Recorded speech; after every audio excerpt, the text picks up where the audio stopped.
Assalamualaikum sahabat Ruang Fiksi. Selamat datang penonton baru dan penonton setia. Malam ini kami hadirkan kisah yang akan menampar nurani kita. Di antara tumpukan sampah yang menjijikkan. Di pagi buta yang sunyi. Seorang pemulung gembel terhenti. Matanya terpaku pada sosok wanita hamil yang tergeletak lemah penuh luka. Dengan perut membesar dan wajah penuh air mata. Tak ada yang menolong. Tak ada yang peduli. Dia dibuang hidup-hidup oleh keluarganya sendiri ke tempat pembuangan akhir. Seperti benda tak bernyawa. Namun apa yang terjadi setelahnya? Justru membuka rahasia gelap sebuah keluarga terpandang. Namun sebelumnya bagi yang beragama Islam, saya sarankan untuk menuliskan sholawat Nabi Muhammad. Agar kelas sholawat ini menjadi saksi untuk mendapat syafaat di akhirat. Like dan subscribe ke channel ini sangat membantu menyebarkan dakwah Islam dan menjadi amal jariah. Bau busuk menusuk hidung sejak langkah pertama Rian menginjakan kaki di TPA pinggiran kota itu. Langit mendung menggantung berat seakan ikut menyimpan kesedihan. Angin pelan membawa asap tipis dari pembakaran liar di ujung lapak. Rian, pemuda gembel berusia 22 tahun, mendorong gerobaknya perlahan. Kakinya tanpa alas, tubuhnya kurus berbalut kaos lusuh dan celana belal yang robek di lutut. Setiap langkahnya selalu meninggalkan jejak lumpur dan rasa letih yang tak pernah habis. Hari itu seharusnya seperti hari-hari biasanya. Rian mencari botol plastik, logam, atau apapun yang bisa dijual demi sebungkus nasi. Namun matanya tiba-tiba menangkap sesuatu yang tak biasa. Di antara tumpukan karung bekas dan sampah rumah tangga, terlihat seberkas warna merah muda. Sesuatu yang menggeliat lemah, seperti bukan bagian dari dunia busuk ini. Rian terpaku. Ia mendekat. Dan terdiam. Di hadapannya, seorang wanita hamil muda, masih muda, dengan perut besar. Terbaring di atas lapisan kardus basah dan plastik sobek. Darah mengalir dari kakinya. Tangannya menggigil.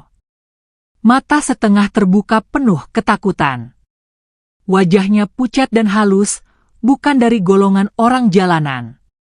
Wanita itu masih hidup. Rian mendekat dengan pelan. Ia berlutut.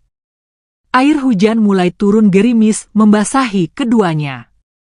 Rian sempat menoleh ke sekitar. Beberapa pemulung lain yang melihat hanya diam. Ada yang tersenyum sinis. Ada yang langsung menjauh, takut dianggap terlibat. "Mbak, dengar suara saya?" Suara Rian pelan.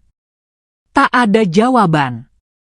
Hanya desah lirih dari bibir wanita itu. Seolah tubuhnya sendiri tak lagi mampu bicara. Dalam hatinya, Rian mulai bertanya. Siapa wanita ini? Kenapa ia ada di sini? Siapa yang membuangnya di tempat sehina ini? Rian tahu, jika ia menolongnya, ia harus siap dengan segala risiko. Dibentak warga.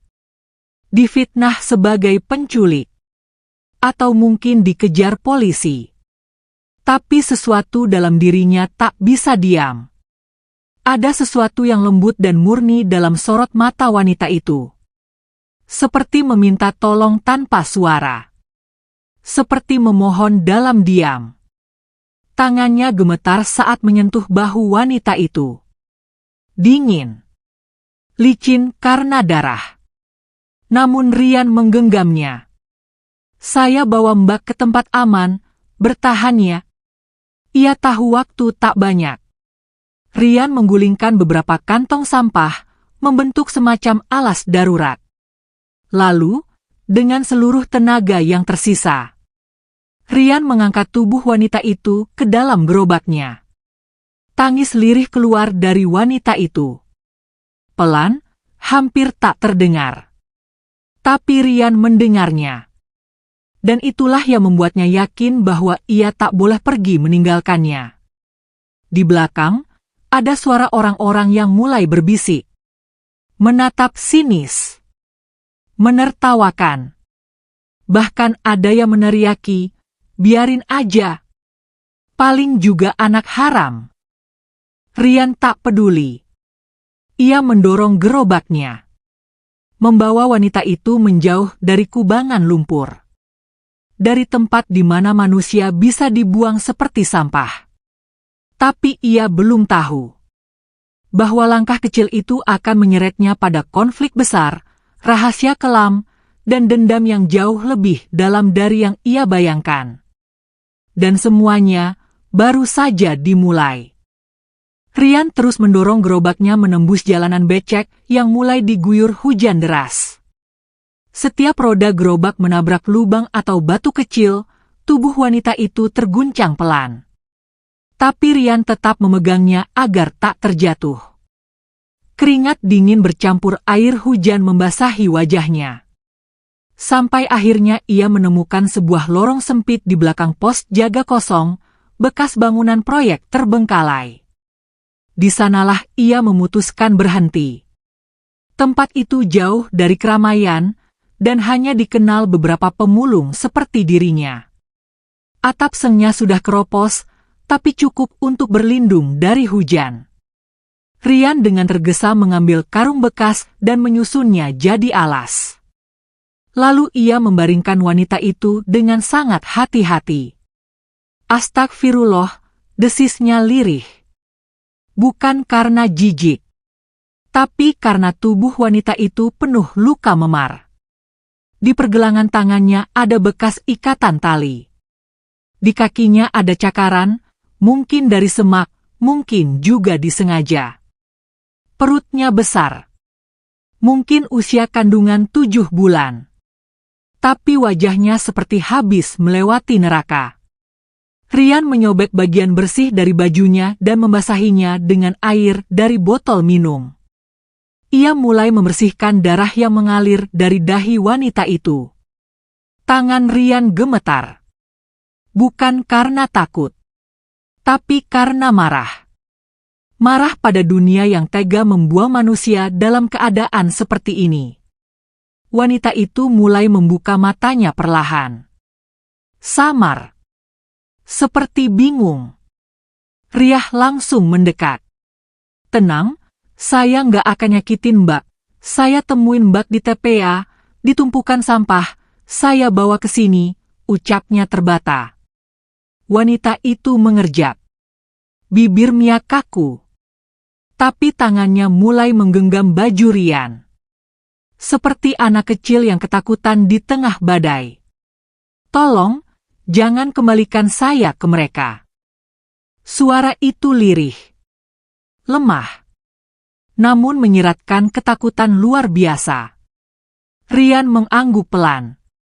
Enggak, saya nggak akan balikin Mbak ke siapa-siapa. Saya janji. Wanita itu menangis. Air matanya mengalir begitu saja. Seperti sudah terlalu lama ditahan. Nama Mbak siapa? Tanya Rian pelan. Wanita itu terdiam beberapa saat sebelum akhirnya berbisik. Vira? Rian mencatat dalam hati. Vira? Nama yang tak cocok untuk hidup di TPA. Mbak Vira, sekarang aman, Mbak bisa istirahat, saya jagain di sini. Wanita itu menggenggam tangan Rian erat. Mata mereka bertemu. Di situ, untuk sesaat, tidak ada perbedaan antara keduanya. Tak peduli baju siapa yang lebih bersih, atau siapa yang punya rumah. Mereka sama-sama manusia. Dan salah satu dari mereka baru saja diselamatkan dari lubang kematian. Malam pun tiba. Angin berdesir menusuk tulang. Rian tetap duduk di samping Vira, tak bergerak sedikit pun. Ia memeluk lututnya. Matanya mengawasi sekeliling. Ia tahu, tempat itu tak benar-benar aman. Bisa saja preman datang. atau satpam proyek iseng mencari minuman keras. Tapi ia tetap berjaga. Vira mulai tertidur. Napasnya teratur. Tapi sesekali ia mengigau. Rian mendekat. Ia mendengar suara lirih dari mulut Vira. Jangan paksa aku, jangan, tolong. Rian menggertakkan gigi. Hatinya menegang.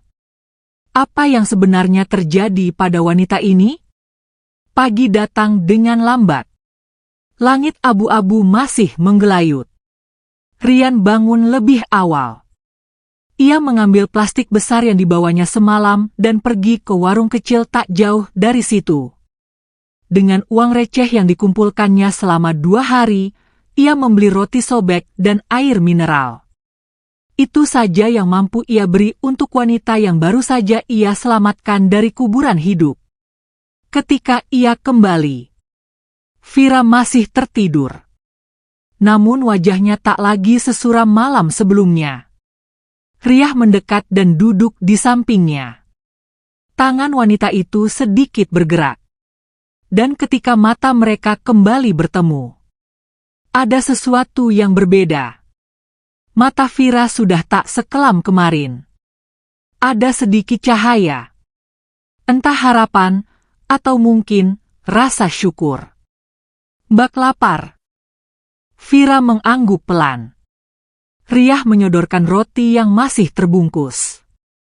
Maaf, cuma ini yang saya punya. Vira menerimanya dengan kedua tangan. Terima kasih, kamu udah selamatin aku. Rian hanya tersenyum. Saya cuma lakuin apa yang saya bisa. Kamu nggak takut nolong orang asing?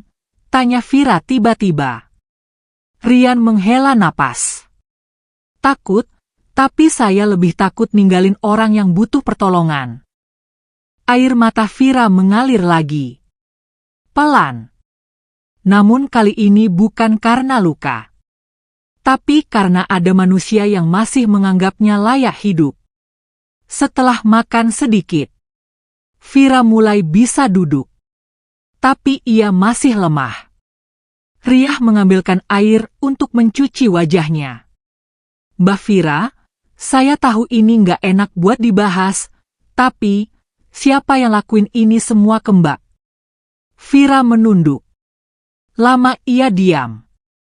Kemudian, dengan suara pelan dan bergetar, ia mulai bercerita. Aku hamil anak suamiku, tapi keluarganya nggak suka sama aku. Dari awal mereka bilang aku cuma numpang hidup dari harta mereka. Aku dijodohkan sama anak mereka karena alasan bisnis.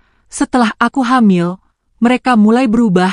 Aku dikunci, dilarang keluar, bahkan suamiku mulai kasar, sampai semalam. Napas Vira tercekat.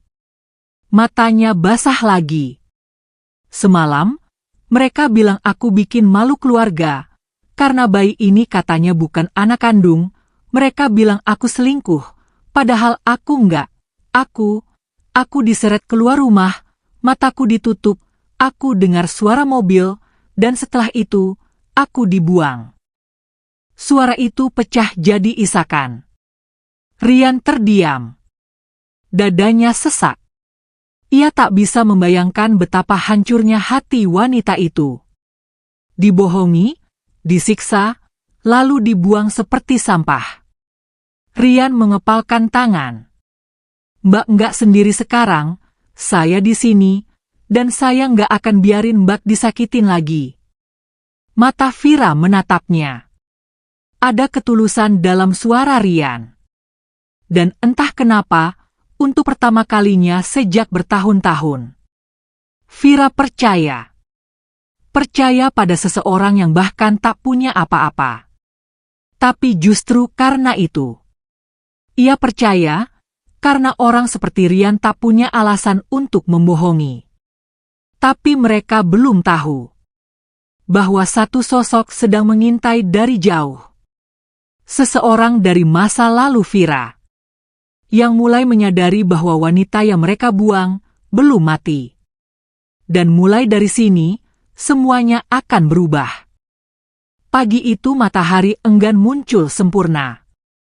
Langit kelabu memayungi lorong-lorong sempit yang dikelilingi tembok-tembok lapuk. Angin membawa bau sampah bercampur tanah basah. Di pojok bangunan tak jauh dari tempat Rian menyembunyikan Vira. Sepasang mata mengintai. Tajam. Penuh curiga. Ia seorang lelaki bertubuh tegap, berpakaian hitam. Bertopi rendah yang menutupi separuh wajah. Namanya Dodi. Anak buah kepercayaan keluarga suami Vira. Sejak semalam, ia sudah diperintahkan menyisir area sekitar TPA. Karena ada informasi bahwa seseorang melihat wanita hamil yang mirip Vira di sana. Dan itu berarti masalah besar bagi keluarga besar hartawan yang ingin menutupi aibnya. Kalau dia masih hidup, kita semua dalam bahaya, ujar suami Vira, Radit, semalam dengan suara dingin. Selesaikan, sebelum ada orang lain yang tahu. Di balik tembok yang mulai ditumbuhi lumut, Rian tengah mengelap wajah Vira dengan kain bersih seadanya. Vira kini sudah bisa duduk tegak meski tubuhnya masih lemas. Rona wajahnya perlahan kembali muncul. Meski luka di pelipis dan tangan belum sembuh. Matanya mulai jernih. Dan senyumnya walau tipis, terasa hangat. Rian membawa sebungkus nasi bungkus yang didapat dari hasil menjual logam kecil dan botol pagi tadi. Makannya pelan-pelannya, ini nggak banyak tapi masih anget. Vira mengangguk. Terima kasih, Rian. Suara itu lembut. Dan jujur. Dalam hati Rian, ada rasa yang sulit dijelaskan. Ia tak mengenal wanita ini. Tak tahu siapa keluarganya. Tapi entah kenapa, ia merasa harus terus menjaganya. Seolah itu satu-satunya hal yang benar dalam hidupnya yang tak pernah diberi pilihan. Setelah ini, Mbak Vira mau kemana? Tanya Rian hati-hati. Vira terdiam. Sendok plastik di tangannya berhenti. Aku nggak tahu, aku nggak punya siapa-siapa. Keluarga Mbak, teman? Vira menggeleng. Ibuku sudah meninggal waktu aku kecil, ayahku hilang entah kemana, sejak dijodohkan ke Radit, aku tinggal di rumah keluarga dia, dan di sana, aku nggak punya siapa-siapa. Rian menggertakkan gigi. Hatinya berdesir. Semakin kuat rasa ingin melindunginya. Tapi sebelum ia bicara, suara langkah kaki di kejauhan membuatnya menoleh cepat. Seseorang sedang berjalan pelan menyusuri lorong. Langkahnya teratur. Berat. Rian cepat berdiri. Mengintip dari celah. Sosok pria bertopi hitam itu mendekat. Dengan ponsel di tangan. Matanya menyapu setiap sudut lorong seperti sedang mencari sesuatu. Rian menoleh ke Vira. Wajahnya langsung pucat. Ada orang nyari Mbak. Vira membeku. Siapa? Tinggi, berjaket gelap. Rian mengangguk. Vira langsung gemetar. Itu orang suruhan Radit, dia yang biasa nganter aku ke dokter, dia tahu semuanya. Tanpa berpikir panjang, Rian mengambil jaket lusuhnya. Mbak, kita harus keluar dari sini, sekarang. Vira berusaha berdiri, meski tubuhnya masih lemah. Rian memapahnya dengan cepat. Mereka melewati pintu belakang bangunan yang sudah lapuk. Jalan setapak berlumpur terbentang ke arah semak tinggi di belakang TPA. Dodi mendengar suara gemerisik. Ia menoleh tajam. Menyadari gerakan di belakang bangunan. Hei! Teriaknya sambil berlari ke arah suara. Rian menggandeng Vira menembus semak basah. Tanahnya licin.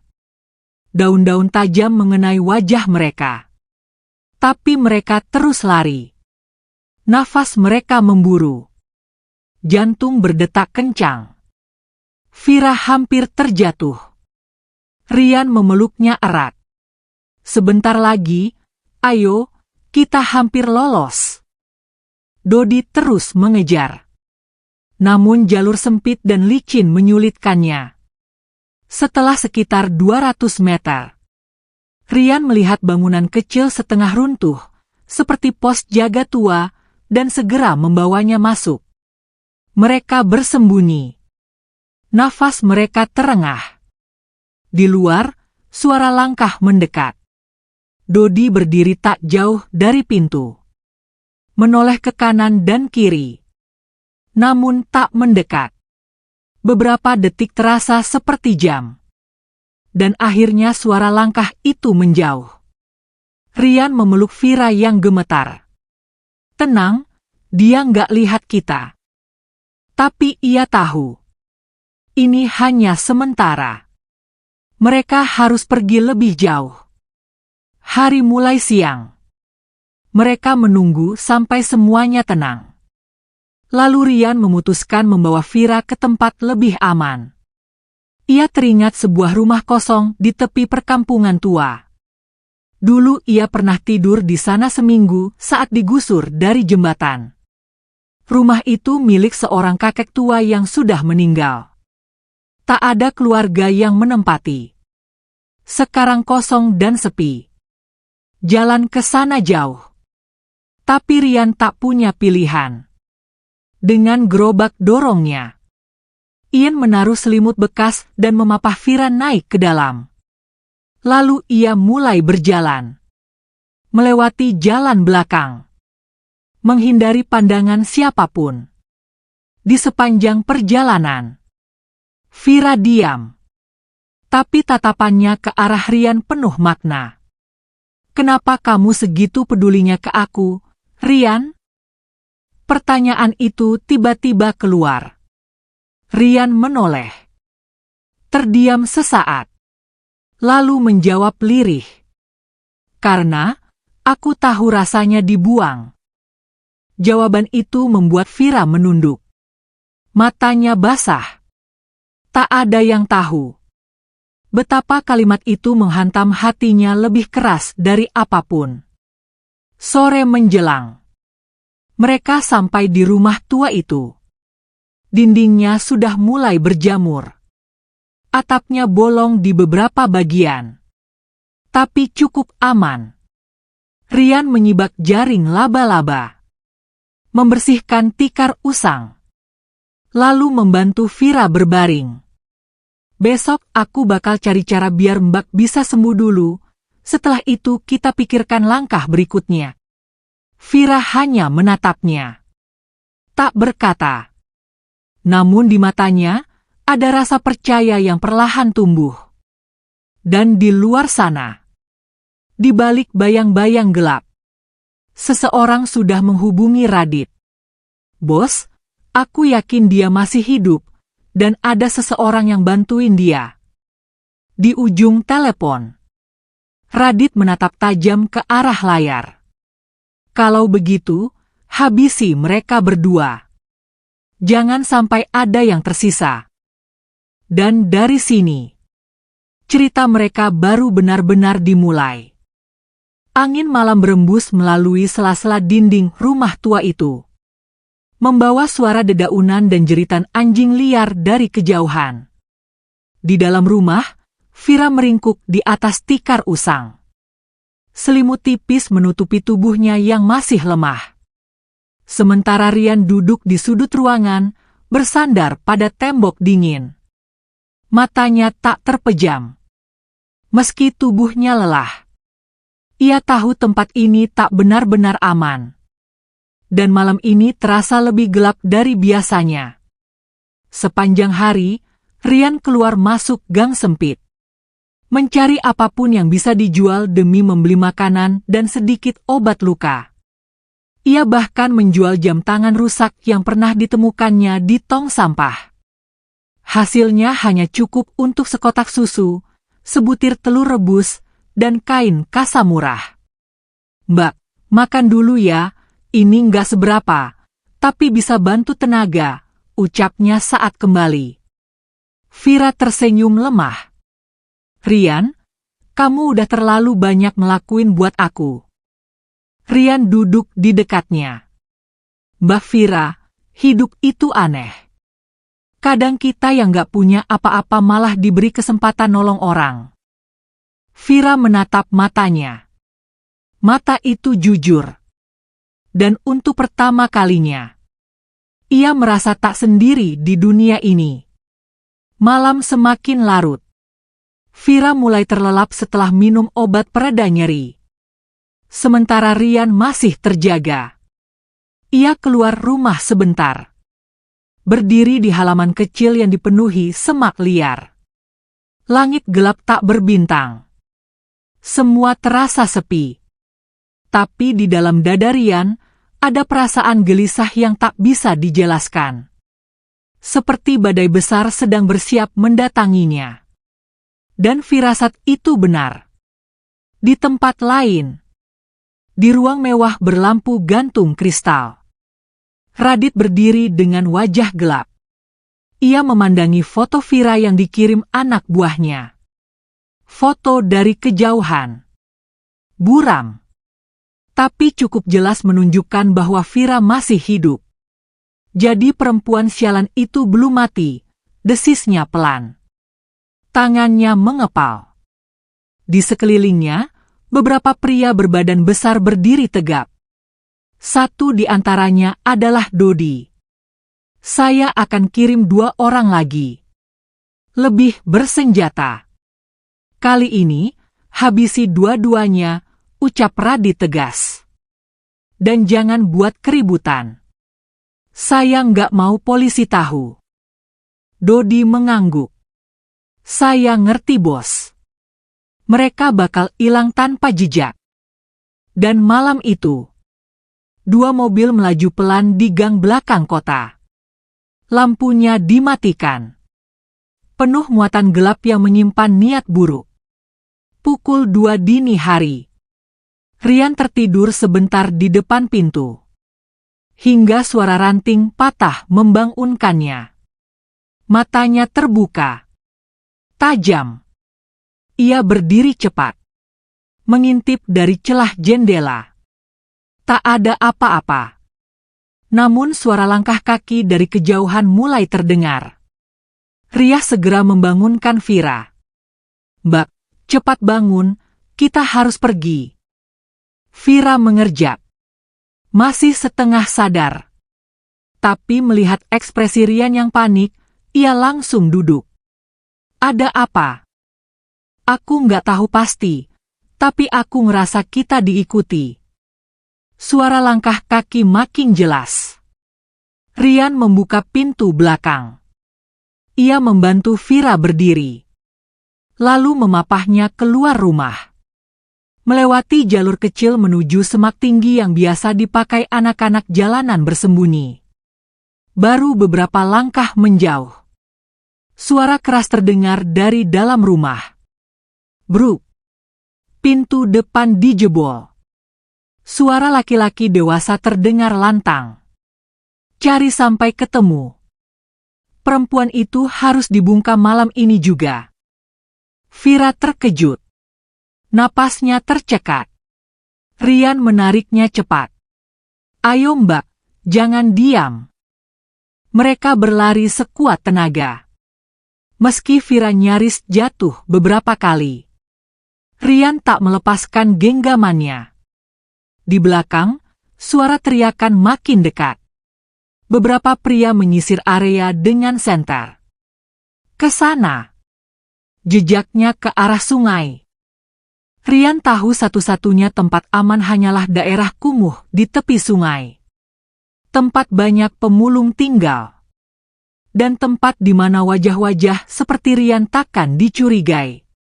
Setelah menyeberangi semak dan kanal kecil, mereka sampai di wilayah padat dengan gubuk berdempetan. Rian mengetuk pintu salah satu rumah. Pak Daeng. Bukain. Ini Rian. Seorang pria tua muncul dari balik pintu. Wajahnya keriput namun sorot matanya tajam. Rian? Tengah malam begini? Kamu kenapa? Tolong Pak, saya cuma minta waktu sebentar, ada orang yang kejar kami. Pak Daeng melihat Vira. Wajahnya seketika berubah. Masuklah cepat. Mereka berdua masuk. Pak Daeng menutup pintu dengan cepat. Lampu dimatikan. Semua jadi gelap. Di dalam, Rian menjelaskan segalanya. Pak Daeng mengangguk paham. Jadi ini perempuan yang dibuang itu. Iya Pak, dan mereka nyari dia sampai ke sini. Pak Daeng menatap Vira lama. Anak muda, kamu berani. Tapi kamu juga dalam bahaya. Perempuan ini, kalau sampai dibunuh, dunia luar nggak akan tahu siapa pelakunya. Vira menunduk. Air matanya kembali jatuh. Aku nggak minta diselamatkan, tapi aku juga nggak bisa diam lihat mereka buang anakku. Pak Daeng menghela napas. Dunia ini memang kejam, Nak. Tapi masih ada orang baik seperti kalian. Dan malam itu, mereka bertiga berdiam dalam keheningan. Sementara di luar sana, para pengejar terus menyisir jalan. Mereka gagal malam ini. Tapi mereka tak akan berhenti. Karena satu rahasia besar masih tersembunyi. Rahasia yang jika terbongkar, bisa menghancurkan seluruh reputasi keluarga Radit. Dan sayangnya, Rian dan Vira sudah terlalu dalam terlibat. Fajar menyibak perlahan di celah genteng bocor. Cahaya pucat menembus gubuk Pak Daeng yang sunyi.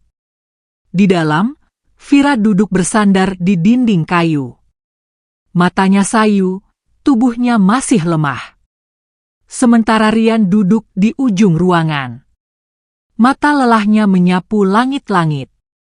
Tidur tak pernah benar-benar datang. Setiap suara kecil dari luar membuatnya siaga. Pak Daeng sudah menyiapkan teh manis hangat. Dengan roti singkong kukus dari pasar semalam. Walau sederhana, pagi itu terasa lebih manusiawi. Di antara pelarian, mereka masih bisa duduk tanpa dikejar. Kalian harus pergi dari sini sebelum matahari naik tinggi, kata Pak Daeng sambil menyalakan rokok linting. Aku dengar 2 orang asing keliling kampung semalam. Tanya-tanya soal pemulung bawa perempuan hamil. Rian mengangguk. Ia sudah tahu itu. Dan ia tahu, mereka tak bisa diam di satu tempat lagi. Aku tahu satu tempat, ucap Pak Daeng tiba-tiba.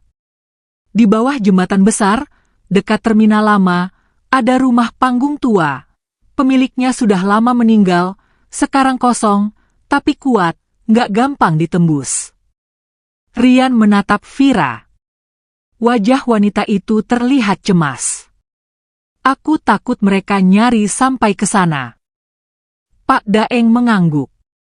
Memang mereka akan terus nyari, karena apa yang kamu tahu bisa bikin keluarga itu hancur. Vira menunduk. Suara napasnya pelan. Aku tahu sesuatu yang mereka sembunyikan. Semua hening seketika. Riah menatap Vira lekat. Maksud Mbak? Vira membuka mulut pelan. Ia tahu waktunya bicara. Dan ia juga tahu.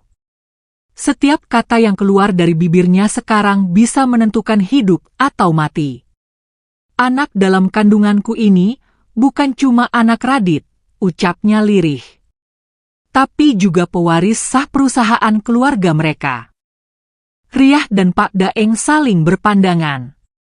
Aku tahu sesuatu yang mereka sembunyikan sejak lama. Radit bukan anak kandung dari ayahnya. Dia anak hasil hubungan gelap ibunya dengan sopir pribadi. Satu-satunya anak kandung yang sah secara hukum adalah anak yang sedang aku kandung. Semua membeku. Angin berhenti seolah mendengar. Mereka tahu, jika aku melahirkan, dan semua bukti yang kutemukan terbongkar, maka seluruh warisan dan kekuasaan itu akan berpindah ke anakku. Rian membatu. Pak Daeng terdiam menatap lantai. Dan Vira hanya bisa menggenggam perutnya dengan tangan gemetar. Mereka sudah mencoba menyuapku, menyiksaku, dan akhirnya membuangku, semua agar aku tidak sempat melahirkan. Rian menggertakkan gigi. Amarah membuncah di dada. Bukan hanya soal nasib Vira, tapi ketidakadilan besar yang nyaris dibungkam dengan kekerasan. Kalau begitu kita harus keluar dari kota ini, ucap Rian tegas. Kita cari tempat aman sampai Mbak Vira melahirkan, setelah itu, baru kita bisa pikirkan langkah selanjutnya. Pak Daeng berdiri. Mengambil peta kusam dari laci.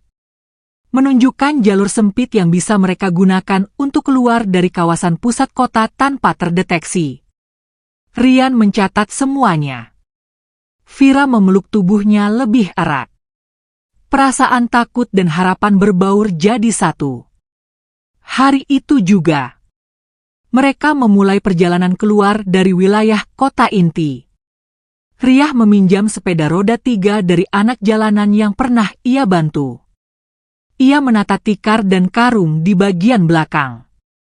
Vira duduk di atasnya dengan tubuh diselimuti selimut kusam agar tak mencolok. Perjalanan mereka sunyi.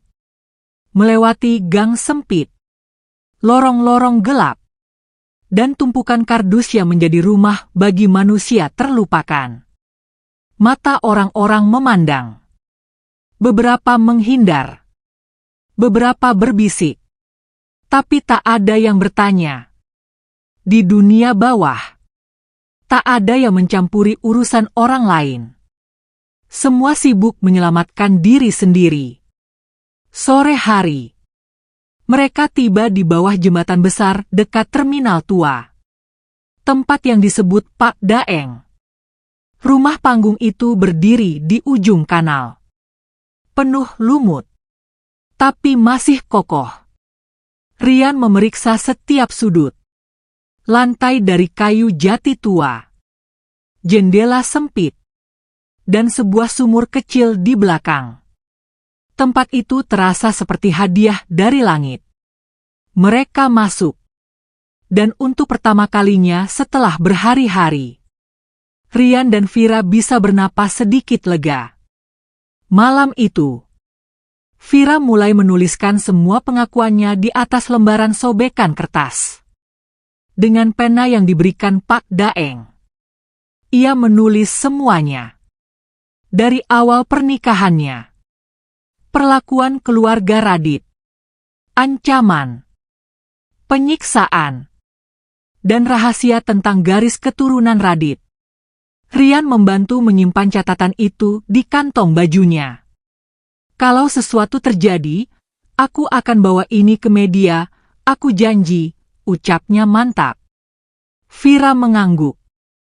Matanya berkaca-kaca. Aku percaya sama kamu, Rian. Dan untuk pertama kalinya, Rian menggenggam tangan Vira dengan erat. Hangat. Dan yakin. Tapi malam belum selesai. Di kejauhan. Di balik bayang-bayang beton jembatan. Dua sosok pria dengan helm hitam sedang mengamati dari kejauhan. Mereka tak berkata sepatah kata pun. Hanya memencet tombol ponsel. Mengirim satu pesan. Target ditemukan. Tunggu perintah. Dan sekali lagi. Badai akan datang. Lebih besar. Lebih mengerikan. Karena kali ini, semua kebenaran sudah terlalu dekat untuk dibungkam. Langit malam kembali menggantung kelam. Di bawah jembatan tua itu, rumah panggung tempat Rian dan Vira berlindung terlihat diam. Angin berdesir membawa bau kanal yang tercemar. Namun dari kejauhan, ada sesuatu yang bergerak. pelan, teratur, dan berbahaya. 3 motor tanpa suara berhenti di ujung jalan beton. Lampu dimatikan. Pengendaranya turun. Semuanya berpakaian gelap. Topi dan masker menutup wajah. Di tangan mereka, tas kecil berisi alat kejut listrik dan tali pengikat. Dari balik pohon pisang, salah satu dari mereka mengangkat ponsel. Sebuah suara dari seberang menjawab dingin. Kunci mereka di dalam. Pastikan perempuan itu tak bisa keluar. Dan pemulung itu, buat dia diam. Panggilan berakhir. Dan operasi gelap pun dimulai. Di dalam rumah panggung, Vira tertidur. Riah duduk bersandar di dinding. Di tangannya selembar surat yang ditulis Vira malam tadi. Surat itu terasa berat. Isinya adalah seluruh kebenaran yang bisa menghancurkan keluarga Radit. Dan satu-satunya bukti yang bisa menyelamatkan nyawa Vira serta anaknya. Riah menyelipkan surat itu ke dalam lipatan celananya. Lalu berdiri. Ia keluar untuk memeriksa sekitar rumah. Di bawah, suara air kanal tenang mengalir. Tapi di kejauhan, telinganya menangkap derit kayu. Lalu, suara gesekan. Seperti sepatu menabrak batu. Riah menoleh. Dan hatinya langsung berdebar. 3 sosok hitam muncul dari arah berlawanan. Satu dari mereka sudah mengangkat senter. Menyorot ke arah rumah. Astagfirullah, bisik Rian. Ia berbalik. Berlari masuk ke dalam. Mbak Vira. Bangun. Kita harus pergi sekarang. Vira terbangun dengan mata panik. Apa? Ada mereka lagi? Iya. Mereka datang. Cepat. Rian mengambil kantong plastik yang berisi beberapa pakaian dan air minum. Lalu menggandeng Vira. Mereka menuju pintu belakang. Namun sebelum sempat membukanya, sebuah suara keras menghantam pintu depan. Brak. Kayu tua itu nyaris patah. Rian menarik Vira ke sudut ruangan. Menyingkirkan tumpukan kardus dan membuka pintu rahasia kecil yang dulu dipakai pemilik rumah sebagai jalur keluar saat banjir. Masuk Mbak. Cepat. Vira merangkak masuk. Rian menyusul. Pintu itu ditutup kembali. Gelap gulita. Ruang bawah itu lembab dan sempit. Tapi cukup untuk menyembunyikan 2 orang. Dari atas, suara langkah kaki mengguncang lantai kayu. Terdengar suara benda jatuh. Dan suara laki-laki kasar. Dia pasti di sini. Cari setiap sudut. Rian memeluk Vira erat. Napas mereka ditahan. Tak ada suara. Kecuali degup jantung yang makin cepat. Di atas, para penyusup membongkar lemari. Melempar tikar. Menendang kotak. Namun mereka tak menemukan siapapun. Tidak ada, dia kabur, kata salah satu dari mereka. Mungkin belum lama. Salah satu dari mereka menendang dinding dengan marah. Kita kehabisan waktu. Kalau cewek itu melahirkan dan selamat, semua bisa berantakan. Mereka pergi. Namun tak jauh. Motor mereka tetap terparkir. Dan salah satu dari mereka memutuskan berjaga. Setelah hampir 1 jam, suasana kembali sunyi. Rian dan Vira baru berani keluar. Mereka berdua terduduk di lantai. Wajah Vira pucat. Peluh mengucur dari dahinya. Rian, perutku sakit. Riah panik. Kontraksi. Sekarang, Vira menggigit bibirnya. Matanya memerah. Ia, seperti mau melahirkan. Rian menggenggam tangannya. Tenang, Mbak, kita cari bantuan sekarang. Namun jalan keluar tak mudah. Di luar, salah satu pria masih berjaga. Riah tahu, mereka tak bisa lewat jalur depan.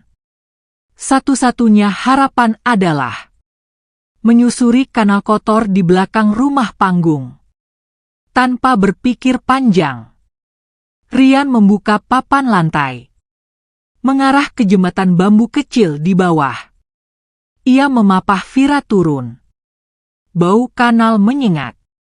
Tapi itu satu-satunya jalan. Langkah demi langkah, Riah dan Vira meniti tepian kanal. Air setinggi lutut. Lumpur lengket. Sampah mengapung. Dan di bawah kaki, pecahan kaca dan kawat berkarat. Tapi mereka terus berjalan. Karena di belakang, kematian mengintai. Setelah 1 jam, mereka sampai ke ujung kanal. Di sana ada jalan setapak menuju rumah-rumah liar. Rian mengetuk salah satu pintu. Seorang wanita tua membuka. Matanya memandang Vira yang nyaris pingsan. "Anakmu mau lahir, Nak?" Rian mengangguk. "Bantu kami, Bu, saya mohon." Tanpa bertanya banyak, wanita itu langsung membawa mereka masuk. Di rumah kecil itu, dengan cahaya lampu minyak dan kain-kain bersih seadanya, Vira dibaringkan. Sementara wanita tua itu mulai menyiapkan air panas dan perlengkapan sederhana. "Aku dulu dukun beranak, semoga bisa bantu." Rian menggenggam tangan Vira. Wajahnya tegang. Namun matanya penuh keyakinan. "Mbak, bertahan, anak ini harus lahir, demi kebenaran, demi hidup kita." Dan Vira mengangguk. Dengan tubuh lemah. Namun semangat yang tak padam. Di luar, langit mulai berubah warna. Fajar baru muncul. Dan di suatu tempat, Radit menerima kabar lewat pesan singkat. "Kami kehilangan jejak. Kemungkinan besar dia melahirkan malam ini." Radit membanting gelas. Wajahnya penuh kemarahan. Jika anak itu lahir, semuanya selesai. Dan di detik itu juga, ia mengambil satu keputusan terakhir. Datang sendiri, menyelesaikan semuanya dengan tangannya sendiri. Suara tangisan terdengar menggema di ruang sempit itu. Lirih, pilu, dan penuh perjuangan. Di dalam gubuk reot di ujung kanal, seorang wanita hamil tengah melahirkan dalam kondisi darurat. Tanpa tenaga medis. Tanpa rumah sakit. Hanya dibantu seorang nenek tua yang dulu dikenal sebagai dukun beranak kampung. Di sisi Vira, Rian menggenggam tangannya erat. Keringat dingin membasahi tubuhnya sendiri. Meski bukan dia yang melahirkan, namun rasa takut, cemas, dan harapan, semuanya menumpuk jadi satu. "Dorong, Nak, dorong, sedikit lagi." Suara nenek itu tegas namun lembut. Napas Vira terengah. Tangannya mencengkeram kain. Air matanya mengalir. Setiap rasa sakit yang mendera tubuhnya hanya mengingatkannya pada satu hal. Anak ini harus hidup. Bukan hanya karena cinta, tapi karena nyawa anak itu adalah bukti kebenaran yang selama ini ingin dibunuh oleh orang-orang kejam. Dari luar, suara ayam berkokok pelan. Fajar mulai menyibak. Dan saat matahari pertama menembus celah dinding bambu yang rapuh, tangisan bayi pun pecah. Nyaring. Melengking. Mengisi seluruh ruangan. Riah terdiam. Tubuhnya lemas. Matanya tak berkedip menatap makhluk kecil yang kini terbungkus kain putih lusuh. Di tangan nenek itu. Laki-laki, bisik nenek. Sehat, kuat. Air mata Vira tumpah. Ia merentangkan tangan. Memeluk bayi itu dengan sisa tenaga yang ia miliki. Riah duduk di sampingnya. Menatap wajah mungil itu. Matanya berkaca-kaca. Di wajah kecil itu, Riah melihat harapan, kemenangan, dan alasan untuk terus bertahan. Namun di luar sana, kegelapan belum benar-benar sirna. 2 jam kemudian, sebuah mobil hitam berhenti tak jauh dari pemukiman padat itu. Dari dalamnya keluar seorang pria dengan jas mahal dan sepatu mengkilap. Wajahnya bersih, namun matanya gelap. Itu Radit. Ia berjalan pelan, dengan 2 pria tinggi besar di belakangnya. Berdiri di ujung gang. Radit memandang sekeliling. Dia ada di sini, ucapnya yakin. Bos yakin ini tempatnya? Tanya salah satu anak buah. Ya, jawab Radit dingin. Aku kenal cara pikirnya. Perempuan itu pasti cari tempat yang gak akan dicurigai. Dan pemulung itu cukup pintar untuk sembunyi di tempat paling jijik yang tak akan didatangi orang kaya. Mereka mulai menyusuri gang. Radit membuka ponsel. Melihat kembali foto rumah panggung terakhir yang dikirim oleh anak buahnya semalam. Di sudut foto itu, terlihat sosok wanita tua. Dan gang dengan garis retakan khas.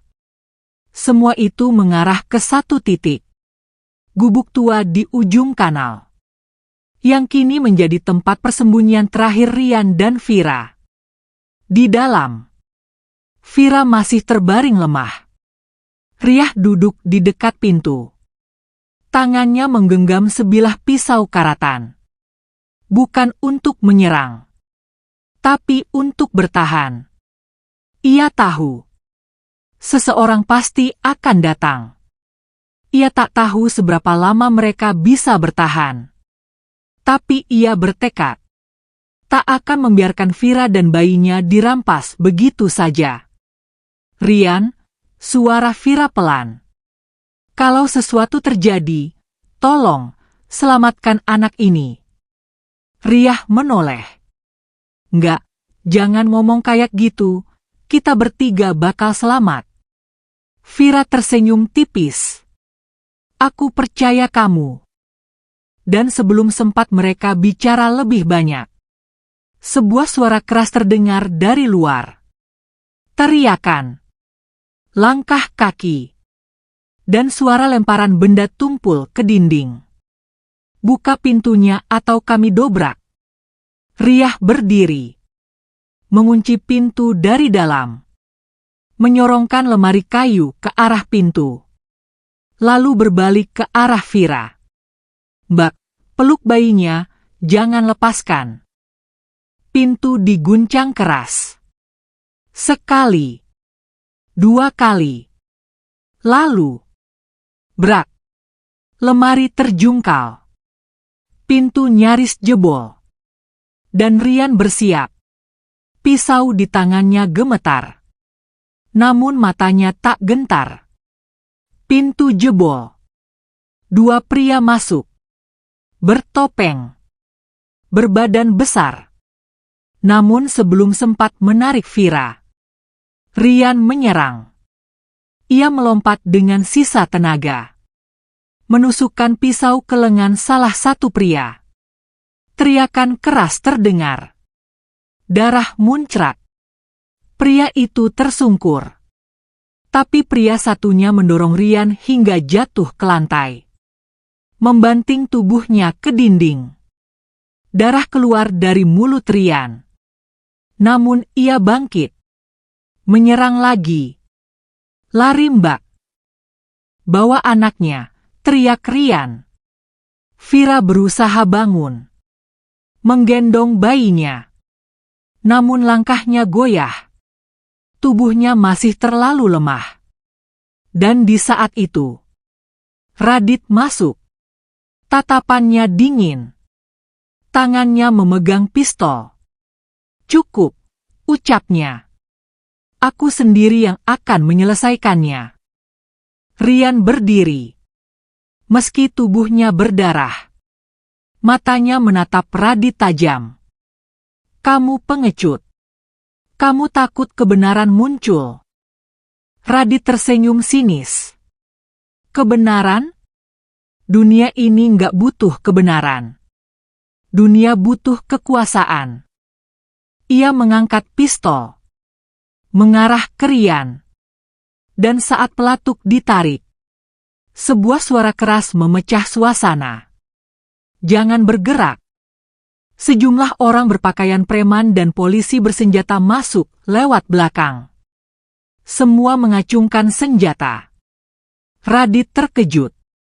Riah terduduk lemas. Sementara Vira memeluk bayinya erat. "Turunkan senjatamu." Radit masih bingung. Namun seorang pria berseragam mendekat, menunjukkan telepon genggam dengan video di dalamnya. Rekaman suara Vira. Rekaman pengakuan. Dan video penyusup yang direkam diam-diam oleh anak jalanan yang pernah dibantu Rian. Semua sudah dikirim ke wartawan. Dan ke pihak berwenang. "Permainanmu selesai, Radit." Radit mencoba lari. Namun satu tembakan peringatan menghentikannya. Ia diborgol. Dan dibawa pergi bersama anak buahnya. Di dalam rumah, Riah terduduk. Air matanya jatuh. Sementara Vira menangis pelan. Memeluk bayinya. Akhirnya, nyawa yang hampir direnggut telah selamat. Dan dunia mulai tahu siapa yang sebenarnya bersalah. Tapi cerita mereka belum selesai. Karena dari puing-puing kejahatan itu akan tumbuh harapan baru yang akan mengubah hidup mereka selamanya. Hari itu, sinar mentari terasa berbeda. Cahaya yang menembus celah-celah gubuk reot tempat Vira melahirkan terasa hangat. Tidak seperti sebelumnya, yang selalu suram dan membekukan. Suara burung terdengar samar dari kejauhan. Dan di luar, orang-orang mulai berkumpul. Anak-anak jalanan, ibu-ibu pemulung, dan wajah-wajah lelah yang selama ini tak pernah dianggap ada. Semua berdiri di sana, menatap satu kejadian luar biasa. Pemulung gembel yang selama ini dianggap tak berharga, berhasil menyelamatkan nyawa. Bukan hanya satu, tapi dua. Ibu dan anak yang nyaris direnggut dari dunia ini oleh keserakahan dan kehinaan manusia berhati iblis. Rian duduk di ambang pintu. Kaos lusuhnya sobek di beberapa bagian. Lengan kirinya dibalut kain perban. Bekas luka di pelipisnya masih menghitam. Tapi senyumnya mengembang tipis. Karena di dalam ruangan mungil itu, Vira tengah menyusui bayinya dengan tenang. Untuk pertama kalinya, sejak lama, tak ada lagi ketakutan. Tak ada lagi suara langkah sepatu memburu mereka. Yang tersisa hanyalah suara napas pelan. Dan tangis kecil bayi yang baru mengenal dunia. Beberapa hari berlalu. Berita tentang penyelamatan Vira menyebar luas. Video pengakuan yang dikirimkan anak jalanan bernama Raga diterima oleh seorang jurnalis muda yang idealis. Tanpa takut tekanan dari keluarga besar Radit, ia memberanikan diri menayangkannya di kanal berita online. Rekaman suara Vira, foto-foto bekas luka di tubuhnya, dan surat pengakuan yang ditulis tangan oleh Rian. Semuanya menjadi bukti tak terbantahkan. Dalam hitungan jam, nama Radit menjadi bahan pemberitaan besar. Suami dari keluarga hartawan besar tega buang istri hamil di TPA. Skandal warisan terbongkar. Anak dalam kandungan jadi pewaris sah. Pemulung miskin jadi pahlawan. Selamatkan nyawa wanita hamil dari rencana pembunuhan. Komentar netizen membanjiri media sosial. Rasa marah, rasa haru, dan rasa tak percaya. Semuanya berpadu jadi satu. Dan di tengah badai pemberitaan itu, sebuah nama disebut berkali-kali. Rian. Pemuda miskin. Tak punya apa-apa. Namun justru menunjukkan nilai kemanusiaan tertinggi. Ia menjadi simbol bagi mereka yang hidup di bawah, bahwa harga diri tidak ditentukan oleh harta, tapi oleh keberanian dan hati yang tak gentar. Hari itu, sebuah mobil putih berhenti di ujung gang tempat Rian dan Vira tinggal sementara. Dari dalamnya turun dua orang perempuan. Yang satu mengenakan pakaian dinas dari Kementerian Sosial. Yang satu lagi mengenakan gamis sederhana dan membawa map besar. Rian yang sedang menimba air di sumur segera berdiri. Melihat mereka mendekat dengan ragu. "Kamu Rian?" tanya salah satu perempuan itu ramah. Rian mengangguk. "Saya Bu Hana dari Dinas Perlindungan Perempuan dan Anak.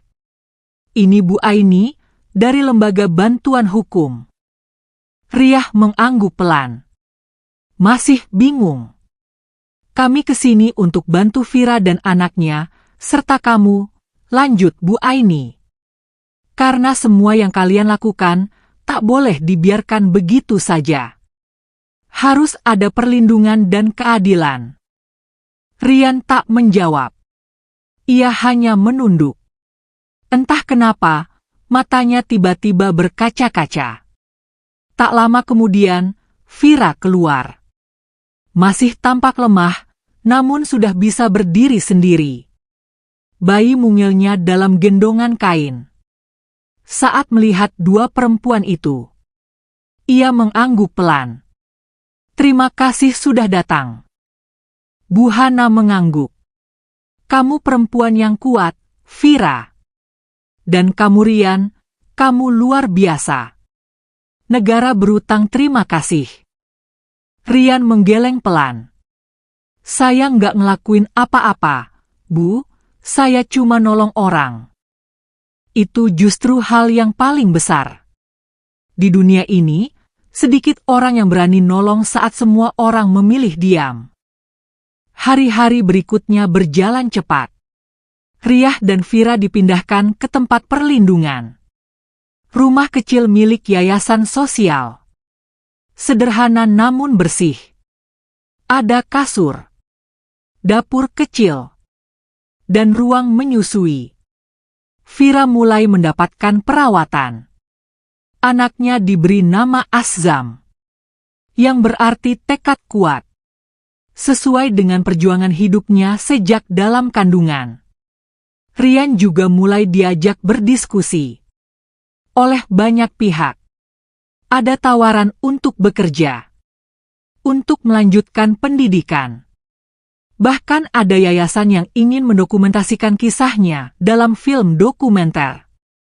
Namun Rian hanya berkata satu hal.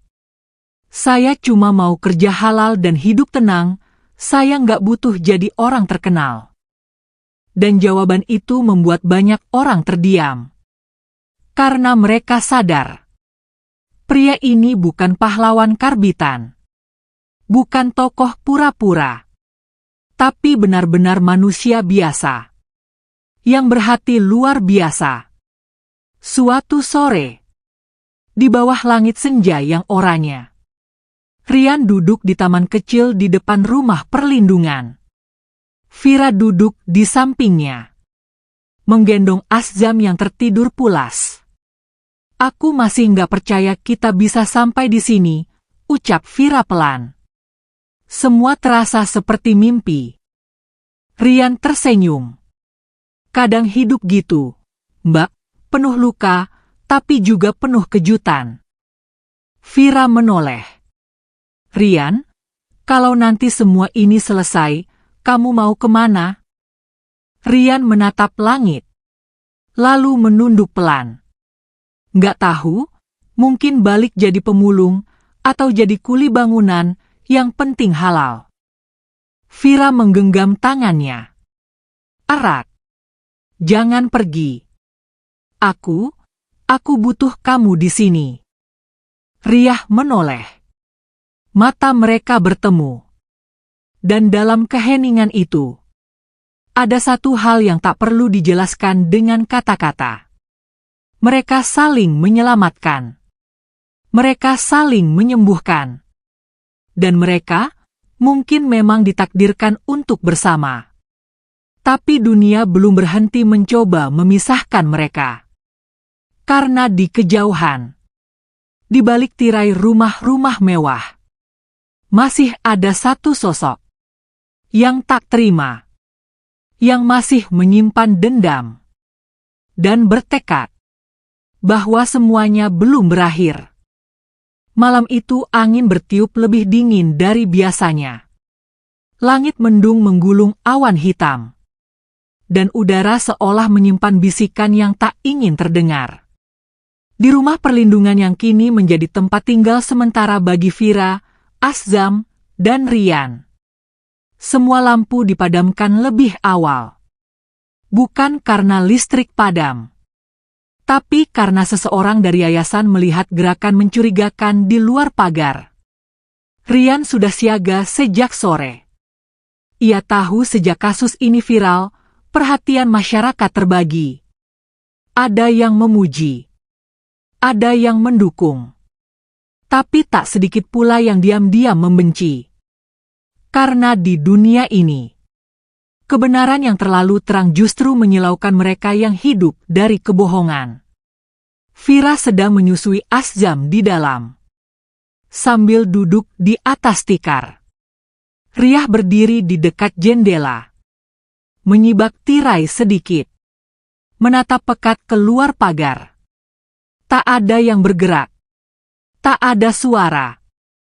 Hanya kilatan lampu kendaraan sesekali di kejauhan.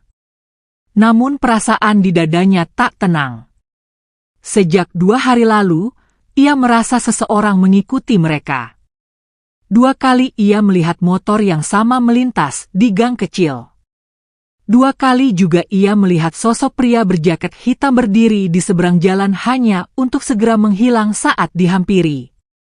Pak Rusdi, penjaga rumah yayasan, sudah melaporkannya ke polisi.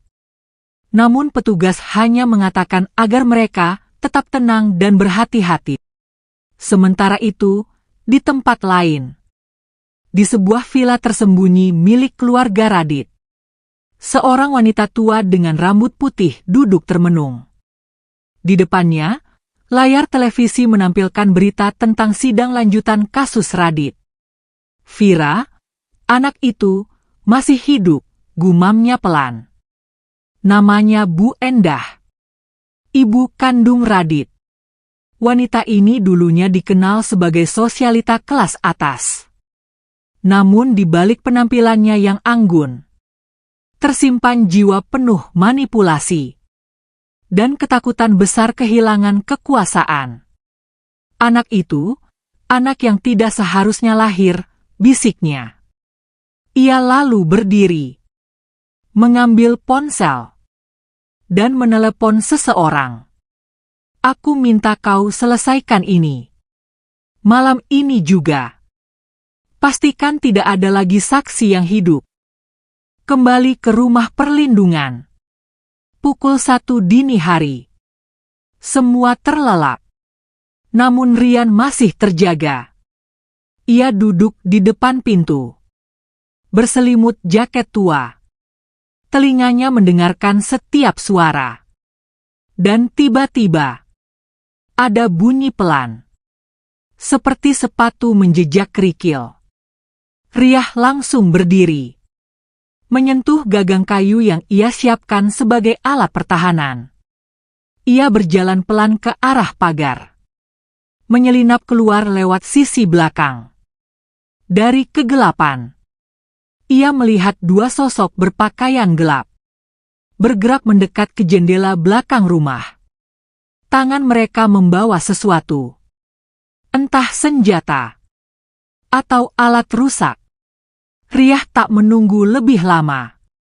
Dengan cepat ia menghampiri dan memukul salah satu dari mereka dengan kayu di tangannya. Bruk! Pria itu jatuh.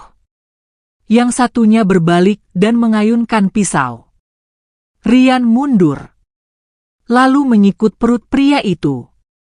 Terjadi pergulatan singkat. Namun Rian berhasil menjatuhkannya ke tanah. Suara gaduh membangunkan Vira.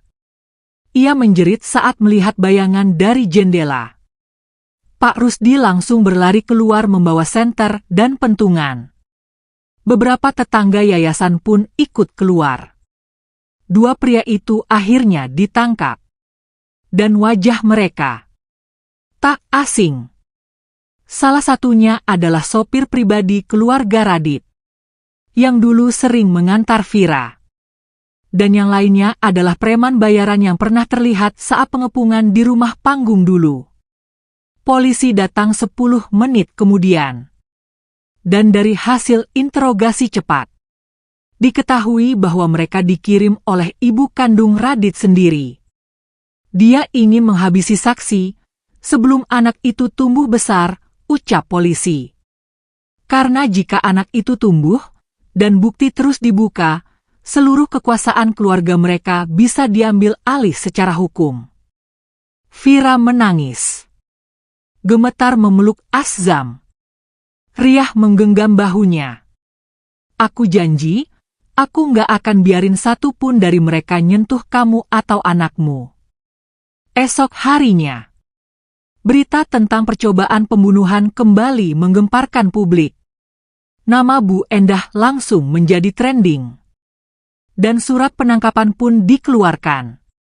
Beberapa pengacara ternama bahkan mulai mundur dari membela keluarga Radit. Di sisi lain, kisah Vira dan Rian menjadi inspirasi di berbagai tempat. Media sosial dibanjiri pujian. Banyak yayasan mengirimkan bantuan. Bahkan ada sekelompok relawan perempuan muda yang menawarkan perlindungan jangka panjang untuk Vira dan anaknya. Sementara itu, Rian ditawari pekerjaan tetap oleh sebuah lembaga sosial. Ia akan menjadi koordinator lapangan untuk program pemulihan korban kekerasan. Kamu pernah alami sendiri, kamu yang paling mengerti penderitaan mereka, kata Bu Aini dari lembaga hukum itu. Rian menunduk. Saya mau, tapi hanya kalau Mbak Vira dan Azam tetap di sisi saya. Vira tersenyum. Matanya penuh air. Kita satu keluarga sekarang, Rian. Hari berlalu. Bekas luka mulai mengering. Meski trauma belum sepenuhnya pergi. Namun mereka mulai menata kehidupan. Dari bawah. Dari nol. Tanpa kemewahan. Tanpa sorotan kamera. Hanya 3 hati yang saling menggenggam. Dan saling menjaga. Rian, si pemulung gembel yang dianggap sampah. Vira, wanita hamil kaya yang dibuang keluarganya. Dan Azam, bayi kecil yang lahir dari gelapnya rencana pembunuhan. Namun tumbuh di bawah cahaya cinta dan keberanian. Dan meski dunia belum sepenuhnya adil, setidaknya kini, mereka tahu, harapan bisa tumbuh di tempat paling tak terduga. Dan semuanya berawal dari tangan yang tak segan menolong. Di antara tumpukan sampah yang dunia pilih untuk tidak melihat. 1 tahun telah berlalu sejak malam kelam itu. Sejak bayi kecil bernama Azam menangis pertama kalinya di gubuk reot yang nyaris ambruk. Sejak suara tembakan hampir merenggut harapan.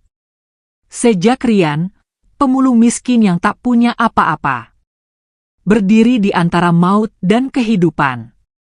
Dan kini, di sebuah gedung sederhana yang dikelilingi taman kecil, di bawah tenda putih berisi kursi-kursi plastik, semua mata tertuju ke panggung mungil di tengah acara peringatan Hari Anak Nasional. Di sana, berdiri 3 sosok. Seorang wanita muda berkerudung sederhana, menggendong bayi laki-laki sehat dan lincah. Di sampingnya, pria bertubuh kurus dengan wajah bersih dan senyum yang tak dibuat-buat. Dan di antara mereka, seorang anak laki-laki kecil menggenggam 2 jari ibunya dan ayahnya. Nama mereka kini dikenal. Bukan karena popularitas, tapi karena mereka membuktikan sesuatu. Bahwa cinta tidak harus lahir dari darah yang sama. Bahwa kebaikan bisa tumbuh dari tempat paling hina. Dan bahwa tak semua yang miskin tak punya harga diri. Tepuk tangan pecah ketika nama Rian disebut. Penghargaan diberikan. Sebuah sertifikat kecil dan bingkisan dari kementerian. Semua orang berdiri. Namun ia hanya menunduk. Menggenggam erat tangan Vira. Dan mencium kening Azam. Di luar gedung. Tak jauh dari tempat parkir. Seorang pria tua duduk di dalam mobil. Wajahnya samar. Ia hanya menatap dari kejauhan. Sebuah map berisi surat adopsi dan permohonan damai di tangannya. Namanya Pak Hartono. Ayah kandung Vira.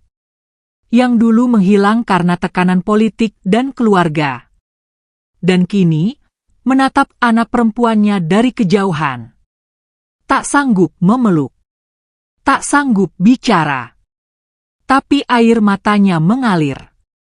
Dan ia pun pergi. Tanpa sepatah kata. Hari itu, Rian dan Vira berjalan bergandengan melewati taman. Azam tertidur di pangkuan. Angin meniup lembut rambut Vira. Sementara Rian menunduk pelan. Aku masih mimpi nggak ya, Mbak? Vira menoleh. Tersenyum. Kalau ini mimpi, aku nggak mau bangun. Rian memeluk bahunya. Dan mereka duduk di bangku taman. Diam. Tanpa banyak bicara. Karena kadang, dunia tak butuh penjelasan panjang. Hanya butuh kehadiran yang tulus. Dan keberanian untuk tetap bertahan. Di langit, matahari sore mulai tenggelam. Cahayanya jatuh di wajah mereka. Hangat. Dan tak terbantahkan. Dan di seberang taman. Di antara kerumunan. Beberapa orang berdiri. Merekam diam-diam. Tersenyum melihat pemandangan itu. Karena bagi mereka, kisah ini bukan sekadar cerita. Tapi bukti hidup bahwa keajaiban bisa datang dari siapa saja. Meski ia hanya seorang pemulung yang dulunya tinggal di antara gunungan sampah. Dan ketika hari berganti, nama-nama mereka mungkin akan dilupakan oleh berita. Tapi tidak oleh mereka yang pernah menyaksikan sendiri. Bagaimana cinta dan keberanian menyelamatkan nyawa dan masa depan. Tanpa pamrih. Tanpa panggung. Tanpa pamor. Mereka hanya berjalan pulang sore itu. Tanpa pengawalan. Tanpa kamera. Hanya tangan kecil Azam yang menggenggam jari ayahnya. Dan mata Vira yang tak pernah lepas dari wajah pria yang pernah menyelamatkannya. Dan dunia, diam-diam, menyaksikan mereka dari balik debu sejarah yang sunyi.